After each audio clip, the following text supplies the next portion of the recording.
Welcome to the Cinema 4D tutorial. I'm Jesse, and today we're going to talk about light theory. How does light work, where's it coming from, and how does it affect the environment? So for starters, look at the room around you and see where's the light coming from. For example, is your room bright? Is it daytime right now? For example, for my room, it's daytime, so light is coming in through the windows, but it's being diffused by blinds that are still closed. And by that I mean diffused, it's a softer light. For example, think the clouds. If it's a cloudy day, light coming at you just feels softer, it feels less direct, it isn't as bright, shadows aren't as deep in the darkness, and everything's just more evenly lit. Whereas if it's just a bright sunny day, no clouds, the light is very direct, it's coming from a specific direction, from wherever the sun is, shadows are dark, and it's just a very strong light around you. But on the other hand, maybe you're watching this video at night and you have a desk lamp on. How is the desk lamp affecting the room around you? Is it shining directly at everything? Is it just a pure bulb by itself and its light is going in every direction and everything's evenly lit by it? You'll probably see very heavy shadows wherever the light isn't. But say maybe the light isn't just shining everywhere, say it's covered by half of it. Point the light at the wall so that none of the bulb is visible to you. The light will still come to you, but it's actually a bounced light. It's bouncing off of the walls. Sort of, the wall is an indirect light source, and this brings me to the types of lighting. There's the direct, which I've mentioned now, the bulb, a candle, for example, the sunlight, and indirect, bounced light, bouncing it off of the wall. And then there's also the diffuse lighting, which also is direct, but it's a direct light that is diffused by an object. For example, you will get this with photography with a softbox. What they call a softbox is just a light source that is diffused by something like maybe even a shirt, a white shirt, or a piece of paper, something that will just make the light less harsh and spread it out more evenly over a flat surface. So to get started with this, we'll actually look at a couple pictures that I've taken myself, just to see how the light affects the picture and where the light's coming from and how it works. This is the first picture. It's just a bell pepper. This is a studio picture I took in front of a black backdrop. Now, where is the light source? Where is it coming from? Are there multiple light sources? These are the basic questions you should ask yourself. Also, what color is the light? What temperature is the light? We will get to that in a little bit. For now, we can tell very quickly that a light source is shining very brightly in here, suggesting that there's probably a light source kind of from the front and to the side in this direction. It shines a glare right here, and then kind of a softer light all around it. I actually used a homemade softbox with a 100-watt light bulb and a sheet of paper in front of it. We can tell that this area is pretty well lit. There's no light behind it because we can tell, because the bell pepper is kind of translucent, that there's no light shining through the back of the pepper. We can see though that there's light over here. Our darkest shadows are these splotches right here. And yet it's slightly brighter over here. This could suggest that there is actually a second light source, what we call a fill light, but having taken the picture myself, I know that's not true. In fact, what I used is what we call a reflector, in this case just a white poster board that I had relatively close, aimed kind of downwards, so that the light from the softbox bounces off on this white surface and comes back to the pepper so that it kind of evens out the darkness on the side, so it's just above being completely black. Our next scene is a little more complicated with lighting and not a studio picture. It's Bourbon Street in New Orleans. This is just full of light sources. There are light bulbs, there's neon signs, all types of colors of lights, and this brings us back to light temperature. For example, look up here.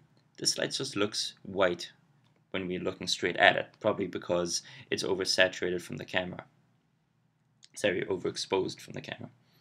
But the light on the wall is slightly yellower in color, and this has to do with light temperature. There's a higher temperature, a hotter temperature, and a cooler temperature, and the difference in that affects the kind of color of light. And by that I don't mean the fake color like this jazz funeral sign, which is clearly a reddish color. It's red tinted because it's a neon color. Or these blue lights, which are probably have some sort of filter on them, or the glass around them is tinted to look blue. Light temperature has to do with just the very basic minute differences between, say, a tungsten light, a fluorescent light, and sunlight. Sunlight is very white color. It's a very strong color. A tungsten light, on the other hand, is a very, very cool temperature, and therefore it's a slightly redder color. It's yellower. In fact, a candle is a very red color. It's a very cool temperature. Tungsten is kind of in the middle. It's has kind of a greenish tint to it. It's between the reddish yellowish and the hot blue whitish color. For example, if you're in a city and you look into an office building, you can see that the colors inside the windows seem kind of greenish. That's because the lighting is probably fluorescent, and which casts off a slight greenish color. Of course, this isn't too important for Cinema 4D, because with lights in Cinema 4D, we can just change the color of the light itself. We don't have to worry about temperature or anything. It's still a good fact to know. So for starters, we're just going to set up a very basic scene so that you can see how light affects the scene. And I'm going to create an infinite floor. This is just a plane that goes all the way to the horizon, a floor object, and a subject, in this case a sphere. I'm going to scale the sphere down just a little bit and bring it up.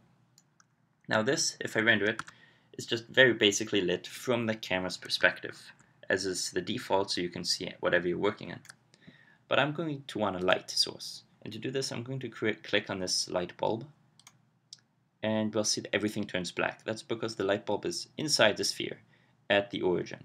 The moment I drag it upwards, you will see that the light affects the objects accordingly. And I'm actually going to drag it slightly to the side. Now if I just render this, we can see it's a direct light.